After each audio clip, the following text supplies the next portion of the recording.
Hello friends, subscribe Tricknology and press the bell icon to never miss the updates.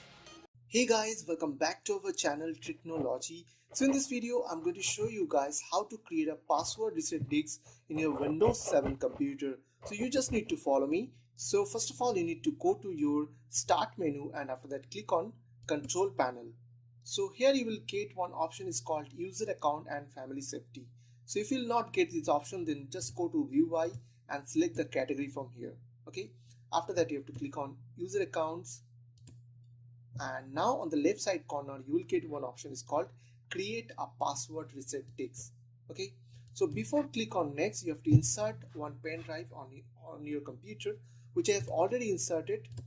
As you can see, here is my removable disk. So let me insert. So as you can see, here is a 115 GB pen drive. So after that you have to click on next after insert your pen drive. Now to select your pen drive from here from the drop down list, and after that click on next.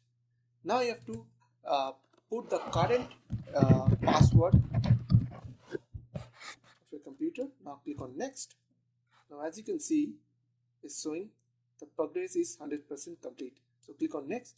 So whenever you will forget your password, so as you can see, it's showing the user name and password is incorrect.